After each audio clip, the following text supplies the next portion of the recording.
चलो देखते हैं आपका क्वेश्चन, आपके जो बुक में है वो 27 हो चाहे 28 हो, देख लेते हैं, ठीक है। इसमें एक दो पॉइंट हम न्यू भी सीखेंगे जो क्वेश्चन के साथ साथ सीख लेंगे।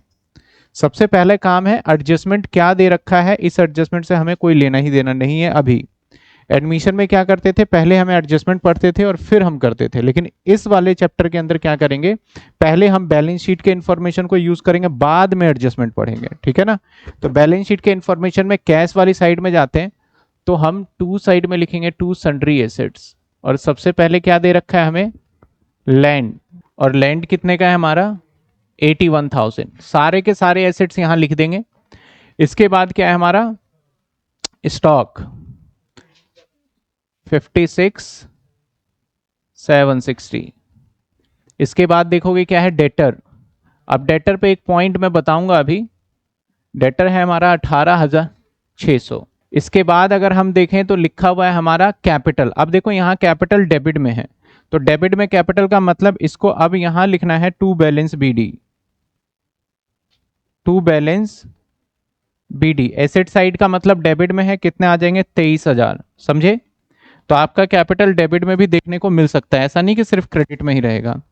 इसके बाद देखा जाए तो कैश, कैश के लिए यहां पे लिखेंगे टू बैलेंस बीडी, और नाउ कैश इज 23,000।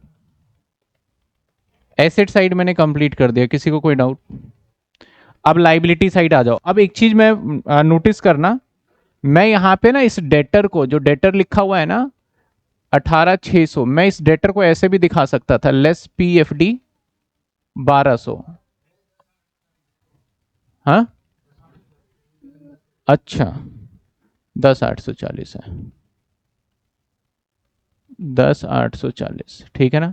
अब आ जाओ डेटर, डेटर को ऐसे भी दिखाते हैं ना, डेटर में से माइनस करके, या तो ऐसे दिखा देते हैं, और दूसरा तरीका क्या होता है, डेटर का प्रोविजन इधर दिखा दो। तो इसका प्रोविजन कहां दिखा रखा है इन्होंने, इधर। तो नॉर्मली जो आपको डेटर लेना है ना, अगर इस पैटर्न पे आपको दे रखा हो तो डेटर ये वाला लेना है, ग्रॉस। जब कुछ माइनस कर देते हैं तो उसको क्या बोलते हैं, नेट, और जब माइनस नहीं किया तो क्या बोलेंगे, ग्रॉस। तो हमें डेटर कौन सा लेना है, ग्रॉस लेना है। आपको याद होगा मैंने जब फॉर्मेट बनाया था तो फॉर्मेट के ब्रैकेट में ग्रॉस भी लिख दिया था, इसलिए ग्रॉस लिखा था कि वहां पे बिना माइनस के होंगे। एक बार चेक करो फॉर्मेट में लिखा था या नहीं लिखा था, लिखा था। तो ग्रॉस, उस ग्रॉस का मतलब यही था कि डेटर में विदाउट माइनस करे हुए लेना है, ठीक है ना, समझ में आ रही बात आपको। तो मैंने तो अभी डेटर में से माइनस भी नहीं किया, लेकिन हाँ जब ये वाला प्रोविजन, फिर ये क्या करेंगे सर, इस प्रोविजन को सबसे टॉप पे इस साइड बाय साइड में लिखना है, बाय प्रोविजन 1,200, ठीक है। फिर से डेटर पे बात करते हैं, डेटर का जैसे कैसे अमाउंट लिखना है, डेटर का जो हमारा विदाउट माइनस करके वो इधर आ जाएगा डेटर, और जो अमाउंट प्रोविजन वगैरह माइनस होता है वो कहां चले जाएगा, सबसे टॉप पे चले जाएगा। सिर्फ प्रोविजन की बात कर रहा हूं मैं। और अब सारे के सारे एसेट्स हम बेचते हैं, लेकिन याद रखना सारे लाइबिलिटी में प्रोविजन को नहीं बेचा जाएगा, प्रोविजन को, क्योंकि प्रोविजन तो हमारा कभी नुकसान होता ही नहीं है। प्रोविजन तो हमारा एक अंदाजा है कि हमें लग रहा है कि हमारा बेड डेट्स होगा, लेकिन एक्चुअल में कभी वो होता ही नहीं है। सिर्फ कंजर्वेटिव अप्रोच की वजह से हम इसे बनाते हैं कि फ्यूचर में होने। अब कंपनी जब फर्म हमारी बंद हो रही है तो यहाँ कौन सा कंजर्वेटिव अप्रोच, जो है सब खत्म, सारे अकाउंटिंग के जितने भी हमारे एजम्पशंस प्रिंसिपल थे सब खत्म हो चुके हैं। ना तो गोइंग कंसर्न अब लगने वाला है क्योंकि आज ही बंद कर रहा हूं मैं, ना कंजर्वेटिव अप्रोच लग रहा है कि फ्यूचर में होने वाले प्रॉफिट को इग्नोर करो, आज ही बंद कर रहा हूं मैं दुकान, तो कोई कॉन्सेप्ट नहीं लगने वाला। दैट्स वाई ये क्या होता है हमारा, ये जो प्रोविजन होता है इधर आ जाता है। समझ में आई बात आपको, क्लियर है। अब लाइबिलिटी साइड में कैपिटल दे रखा है, तो कैपिटल में बाय बैलेंस बीडी लिखेंगे, एक का 80,000 है और एक का 40,000 है। इसके बाद बैंक लोन दे रखा है, तो बैंक लोन हमारा लाइबिलिटी में आ जाएगा बाय, इसके नीचे लिखना है बाय सन्ड्री लाइबिलिटी, और क्या आएगा बाय सन्ड्री लाइबिलिटी में हमारा, bye sundry liability. Sundry liability में क्या लिखेंगे, बैंक लोन, बैंक लोन, और बैंक लोन है कितने का, 20,000 का। अंदर लिख देता हूं मैं, मुझे अच्छा लगता है अंदर लिखना, आप बाहर लिखना चाहो तो लिख सकते हो। इसके बाद क्या है क्रेडिटर, क्रेडिटर कितने का है 37,000। इसके बाद जनरल रिजर्व है, तो जनरल रिजर्व बढ़ जाएगा हमारा बाय जनरल रिजर्व, और अमाउंट कितना है 12,000। रेशो आपको दे रखा है 3, 2, 1, 6, 2, तो 3, 2, 1, 5, 6, 2,000 हो गए, तो 6,000, 4,000, और 2000 मैंने रिजर्व को बांट दिया, पूरे के पूरे बैलेंस शीट के एसेट्स और लाइबिलिटी को ट्रांसफर कर दिया। पहले अच्छे से देख लो, एक भी पॉइंट डाउट हो, एडजस्टमेंट में क्या गिवन है अभी इसको सोचना ही नहीं है।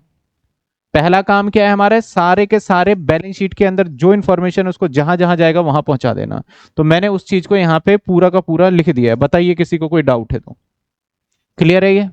डेटर वाला समझ में आया? अगर डेटर में से माइनस प्रोविजन होगा तो माइनस करके हम अमाउंट लेंगे विदाउट माइनस, और जो प्रोविजन है उसे कहां लिख देंगे, अपोजिट साइड में, यानी आपका क्रेडिट साइड में आ जाएगा ये। समझे बात आप? आइए अब देखते हैं आगे हमारा एडजस्टमेंट को देखते हैं और एक एक करके एडजस्टमेंट को करते जाएंगे। कहता है स्टॉक जो था 41,660 taken over by Shilpa for 35,000 रुपए। कहता है जो स्टॉक का हमारा कीमत 41,660 स्टॉक वैल्यू, और हमारे पास स्टॉक देखो तो 56,760 का है। तो आ जाइए यहां पे, स्टॉक था कितने का हमारा, आपके किताब में गिवन है कितने, 56,760।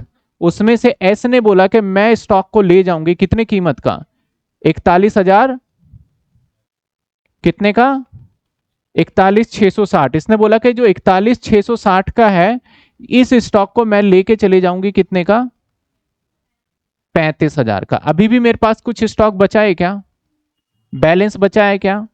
बिल्कुल बचा है बैलेंस। अगर हम देखें तो 56,000 इसमें माइनस कर देंगे तो कितने बच जाएंगे हमारे, 15,000, 15,100 कितने बचेंगे, 56,760 माइनस में 41,660, 15,100 ये बैलेंस है। इसके बारे में कोई जानकारी अभी नहीं पता, आगे चल के क्या पता दे दे के इसको बेच दिया क्या करा। तो अभी हम एंट्री किसकी करने वाले हैं, सिर्फ इस 35,000 रुपए की। तो 35,000 का स्टॉक जब भी कोई पार्टनर ले जाएगा तो उसके लिए हम क्या करने वाले हैं, बाई साइड में एंट्री करने वाले हैं। और बाई साइड में मैं क्या करने वाला हूं, बाय कौन है, एस है, एस का कैपिटल कितने का, 35,000 का। डबल एंट्री कहां जाएगा, कैपिटल अकाउंट में डेबिट हो जाएगा, रियलाइजेशन एस में आ जाएगा हमारा, कितने आ जाएंगे एस में, 35,000। पहले देखिए आधा पार्ट मैंने कर दिया है, कोई दिक्कत? यहां तक क्लियर है आपको, आधा पार्ट मैंने कर दिया है, यहां तक समझ में आ रहा है आपको? अब आगे पढ़ते हैं क्या कहता है। कहता है 35,000 एंड एग्री टू पे बैंक लोन, और साथ के साथ इसने एग्री भी किया कि भाई बैंक लोन भी मैं पे कर दूंगी। किसने, शिल्पा जो है, शिल्पा ने क्या कहा कि मैं स्टॉक तो लेके जा रही हूं और मैं बैंक लोन पे कर दूंगी। तो बैंक लोन पे करने की जिम्मेदारी शिल्पा ने लिया। तो अब इस साइड में करेंगे 2S का कैपिटल, 2S का कैपिटल लोन पे किया, कितने का कुछ नहीं बताया तो समझ लो 20,000 का।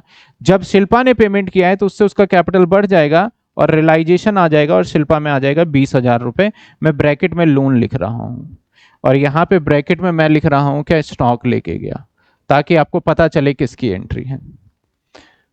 देखिए अभी भी स्टॉक बचा हुआ है हमारे पास 15,100, उसके बारे में बताया नहीं, जब आगे बताएगा तो ठीक, नहीं बताएगा तो देखेंगे, छोड़ देंगे उसको फिर हम। ठीक है ना, यहां तक कोई डाउट?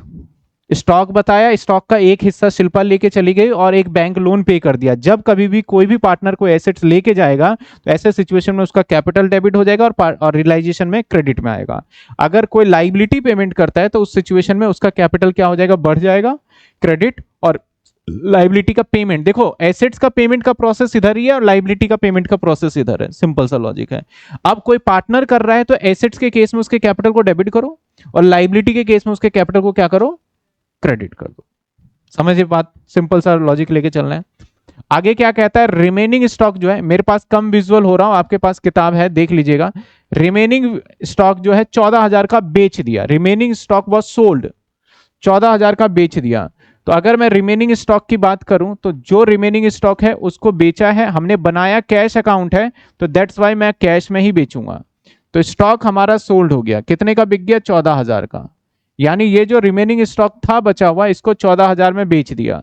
और मैंने कहा था रियलाइजेशन की सबसे बड़ी खासियत है, इस पे होने वाला प्रॉफिट एंड लॉस को हम कंसीडर ही नहीं करते हैं, वो ऑटोमेटिक अकाउंट में एडजस्ट हो जाता है।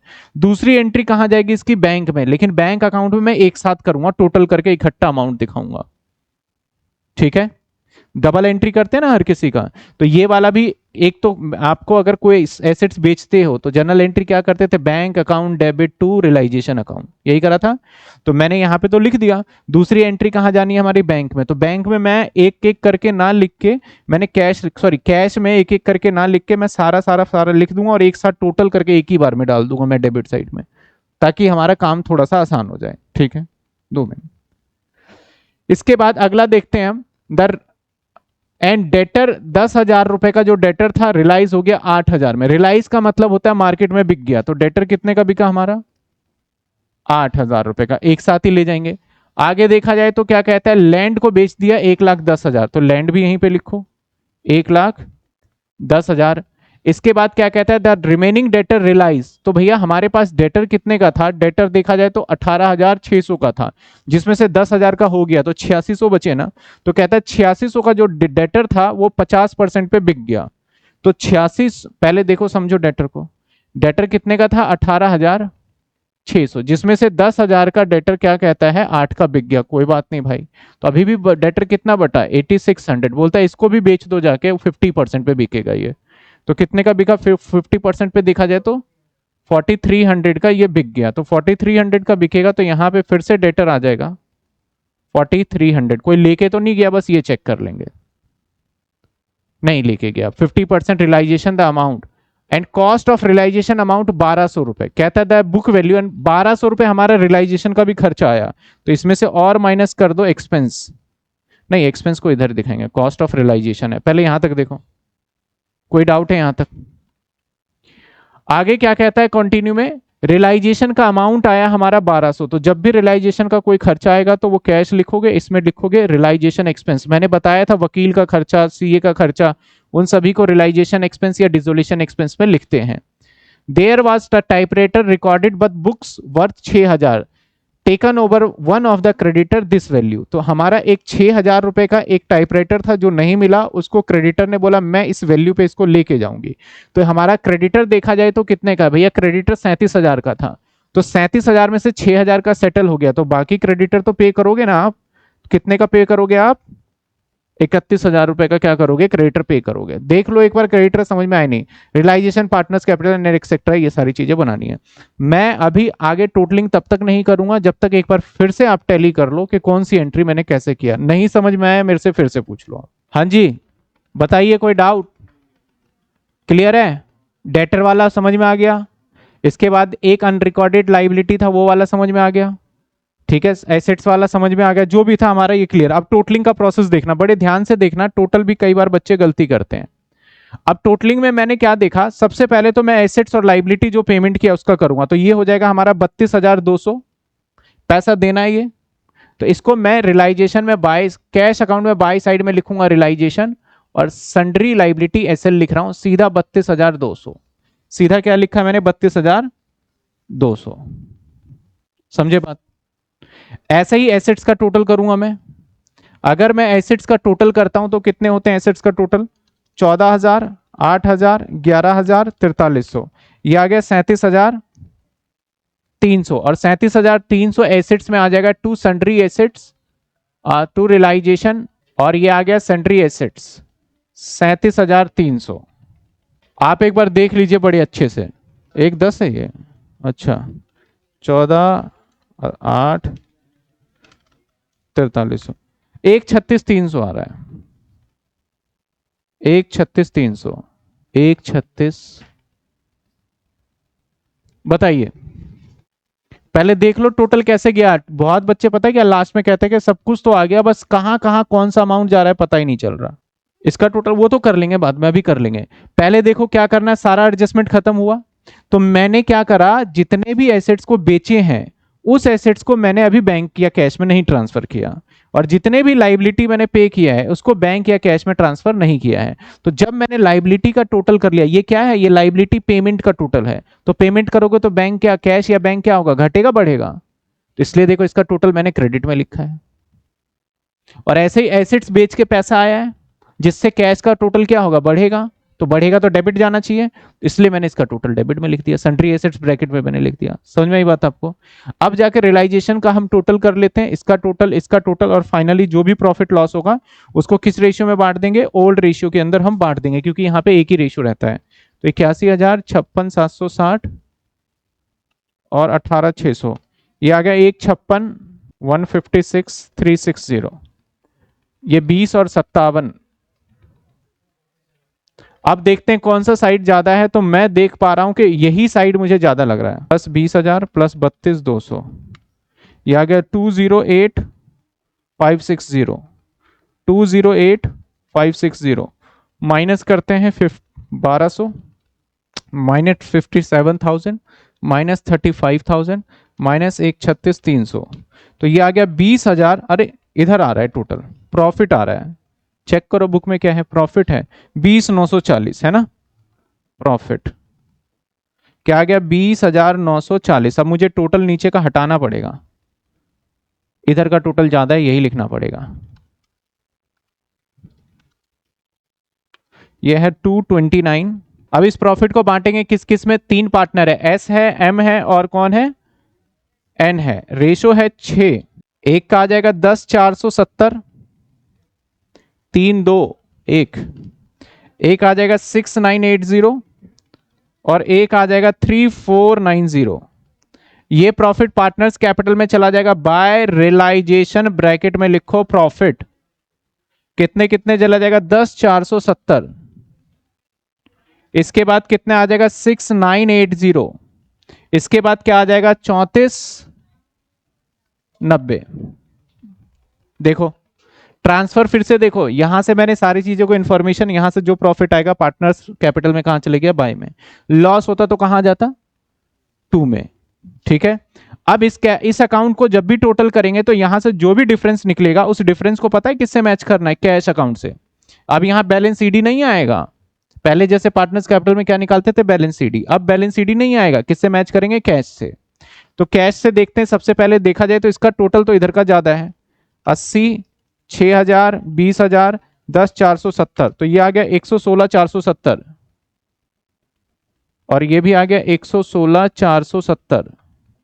माइनस करेंगे और यहां लिखेंगे 2 कैश, और ये बैलेंसिंग फिगर है कैश, माइनस 35,000, 81,470। दूसरे पार्टनर का भी इधर का ही ज्यादा है हमारा, 40,000, 4,000, 6,980, 50,980, ये भी आ गया 50,980 और ये कैश के आगे आ जाएगा 50,980। तीसरे वाले का देखा जाए तो इधर 23 है, तो इधर का टोटल ज्यादा है तीसरे वाले का, इधर का, तो ये 23,000 इधर आ गया और ये भी 23 इधर आ गया। अब इधर बाई साइड में निकलेगा कैश और ये बैलेंसिंग फिगर होने वाला है कैश, तो 23,000 में से हम माइनस करेंगे 2,000 माइनस 34,90, ये आ गया 17,510। पहले ये देखो, अब देखना, ध्यान देना, जो 2 में निकला है ना इसको कैश अकाउंट में लेके जाएंगे और जो बाय में निकला है उसको भी कैश में लेके जाएंगे। आप हमेशा याद रखिएगा लाइफ में कि कभी भी एक अकाउंट से जब हम दूसरे अकाउंट की तरफ से स्विच करते हैं तो साइड बदल जाता है। तो अगर ये 2 में निकला है तो कैश अकाउंट पे कहां जाएंगे, बाय, पार्टनर्स कैपिटल, और इसके अंदर कौन कौन है भाई, एस है और एक एम है, कितने का, 81,470 और 50,980, और जो बाय में निकला है 2 में आ जाएगा पार्टनर्स कैपिटल, और पार्टनर्स कैपिटल में कौन है भाई, ये एन, और 17,510। अगर अब ये दोनों साइड इक्वल आए तो ठीक, नहीं तो कहीं ना कहीं गड़बड़ कर दिया है। अगर कैश अकाउंट मैच होता है तो ठीक, नहीं तो कहीं ना कहीं गड़बड़ है। 1,32,450 प्लस में 32,200, 1,64,650। अब इधर देख लेते हैं, 10,840 और प्लस 17,510, 1,64,650। तो आने वाले जितने भी क्वेश्चन है, अगर आप एडजस्टमेंट अच्छे से पढ़ लेते हो, है ना, कौन कौन सा कहां जाएगा।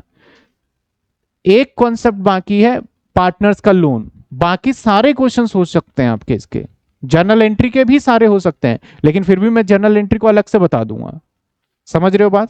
तो अगर कोई बोलता है ना कि चैप्टर सीखना, देखो एक होता है कि आप यहाँ पे इसलिए आ रहे हो कि सारे क्वेश्चन मैं करा दूं, आपने रजिस्टर में नोट करा और आपने अच्छे से भी नोट करा, सब कुछ ठीक ठाक किया, घर गए और एग्जाम में वही हाल है जो कि आपका अभी है। एक होता है कि स्टूडेंट ने क्या करा, कॉन्सेप्ट सीखा और उसे पता लग गया यार ये तो मेरे को समझ में आ गया है, अब चलो घर में जाओ, कौन सा होमवर्क मिले ना मिले मतलब नहीं है, क्वेश्चन करके देखते हैं फटाफट से। फिर वो क्या करता है, कॉन्सेप्ट सीख गया, खुद ही क्वेश्चन प्रैक्टिस करने लग जाता है। तो सीखता वही है, क्योंकि अगर उसके सारे आंसर आने लग गए तो नहीं भूलेगा। मैं तो यहाँ पे 20 क्वेश्चन है, 30 क्वेश्चन है, मैं चलो सारे करा दूंगा, लेकिन उसका फायदा आउटपुट कुछ नहीं होगा, वो रजिस्टर में ही बंद रहेगा। फायदा तब मिलेगा मैंने करवा दिया कॉन्सेप्ट, आपको समझ में आ गया। आपको देखो क्लास यहाँ भी होमवर्क मिलता है और स्कूल में भी होमवर्क मिलता है। स्कूल का होमवर्क कैसे होता है ये सारी दुनिया जानती है, ठीक है ना। एक बच्चा करता है, वही बच्चे रजिस्टर लेके सब इधर उधर से कर लेते हैं, या इंटरनेट के टाइम पे आजकल सबको आंसर मिलता है, फटाफट से टेप दिया। अगर आपके स्कूल में होमवर्क मिला है ये और ये चैप्टर आप सीख चुके हो, तो आपका फायदा यही है, ईमानदारी से करिए। स्कूल के इस चैप्टर के होमवर्क करने में 4 से 5 दिन लग जाएंगे, लेकिन ईमानदारी से करोगे तो डेफिनेटली आप लाइफ टाइम के लिए सीख जाओगे। और इस चैप्टर की बात करूं, आज तो मैं होमवर्क में सारे क्वेश्चन दे दूंगा, लेकिन इस चैप्टर के इलिस्ट्रेशन इसके प्रैक्टिकल प्रॉब्लम से ज्यादा अच्छे हैं। अगर मुझे इस चैप्टर में से पेपर बनाना हो, टेस्ट बनाना हो, तो मैं प्रैक्टिकल प्रॉब्लम के ऊपर नहीं देखूंगा, मैं इलिस्ट्रेशन पे ज्यादा फोकस करूंगा। तो एक इकलौता चैप्टर ये डिसोल्यूशन है जिसके इलिस्ट्रेशन ज्यादा बेटर है। जब आप प्रैक्टिस करोगे ना तब आपको रियलाइज होगा, लेकिन इलिस्ट्रेशन तब तक नहीं कर पाओगे जब तक सारे प्रैक्टिकल नहीं करोगे। और बाकी चैप्टर में क्या होता है, इलिस्ट्रेशन कर लोगे तो क्या कर लोगे आप, प्रैक्टिकल। तो थोड़ा सा इसमें अपोजिट कर रखा है, कुछ क्वेश्चंस यहाँ फ्रंट पे देना चाहिए प्रैक्टिकल में जो कि नहीं दिया। तो ये क्वेश्चन नंबर था हमारा 28, आपके बुक में आई थिंक 27 है, न्यू बुक में जो भी है पूरा का पूरा हमने किया है। प्रोसेस को अगर एक बार फिर से हम देखें तो प्रोसेस क्या था, हमने पहले सारे के सारे बैलेंस शीट के इंफॉर्मेशन को जहां जहां जाना था, रियलाइजेशन, पार्टनर्स कैपिटल, कैश भेज दिया। एडजस्टमेंट पढ़ा, जैसे जैसे उसने एडजस्टमेंट बताया, कुछ रियलाइजेशन में गया, कुछ पार्टनर्स कैपिटल में गया, ये सारी चीजें कर लिया। बाद में हमने क्या करा, जितने भी कैश में हमने पेमेंट किया था उसको हमने कैश अकाउंट के बाई साइड और जितना पैसा आया कैश अकाउंट के टू साइड। उसके बाद रियलाइजेशन अकाउंट को क्लोज किया, वहां से हमारा या तो प्रॉफिट निकलेगा या लॉस निकलेगा। प्रॉफिट निकला तो पार्टनर्स कैपिटल के क्रेडिट में, लॉस निकला तो पार्टनर्स कैपिटल के डेबिट में। अब फिर हमने पार्टनर्स कैपिटल को क्लोज किया तो वहां पे बैलेंसिंग फिगर मैंने कैश में निकाला। अगर आप कैश अकाउंट बना रहे हो, क्योंकि हमारे क्वेश्चन में कैश ही दे रखा है, तो सब जगह कैश में ही ट्रांजेक्शन चलेगा जहां जहां कैश लिखा है मैंने। अगर मेरे इस बैलेंस शीट के अंदर बैंक होता तो मैं कौन सा अकाउंट बनाता पता है आपको, बैंक अकाउंट। तो मैं यहाँ कैश नहीं लिखता, इसकी जगह पे बैंक। और पार्टनर्स कैपिटल में जो बैलेंसिंग फिगर कैश में निकाला, कैश में नहीं लिखता, मैं किस में लिखता, बैंक में। लेकिन प्रॉब्लम पता है एक जगह आ जाता है, जब बैलेंस शीट में दोनों की बनो, कैश भी और होता है ना, तो उस केस में आप बैंक का बैलेंस बनाओगे और जो कैश का बैलेंस है टू कैश करके, देखो बैलेंस बीडी तो बैंक का बैलेंस हो जाएगा और टू कैश करके कैश का बैलेंस डाल दोगे आप। समझ में आई बात आपको? अगर दोनों दे रखा है तो कौन सा बना लोगे आप, बैंक। ऐसा मैंडेटरी नहीं है कि बैंक बनाओ, मैं प्रायोरिटी देता हूं कि आप बैंक बना लो। तो बैंक बनाओगे तो बैंक का तो चलो बैलेंस बीडी में रह गया, फिर भी कैश तो बच गया ना, तो कैश को किस नाम से लिख दोगे, टू कैश, बस बात खत्म। और सारे ट्रांजेक्शन किससे घूमेंगे अब, हमारे बैंक से, क्योंकि हमने अपने कौन सा अकाउंट प्रिपेयर किया है, बैंक। अगर क्वेश्चन बोल देता है कि हमने सारे एसेट्स बाय चेक बेचा है, तब तो आपके पास कोई ऑप्शन ही नहीं है, सारा ट्रांजेक्शन आपको बैंक से ही लेके चलना पड़ेगा। समझ में आई बात? तो कुछ चीजें हैं जिन बातों को आपको प्रैक्टिस करते टाइम पे ध्यान रखना है। तो फटाफट से इस क्वेश्चन को नोट करिए आप।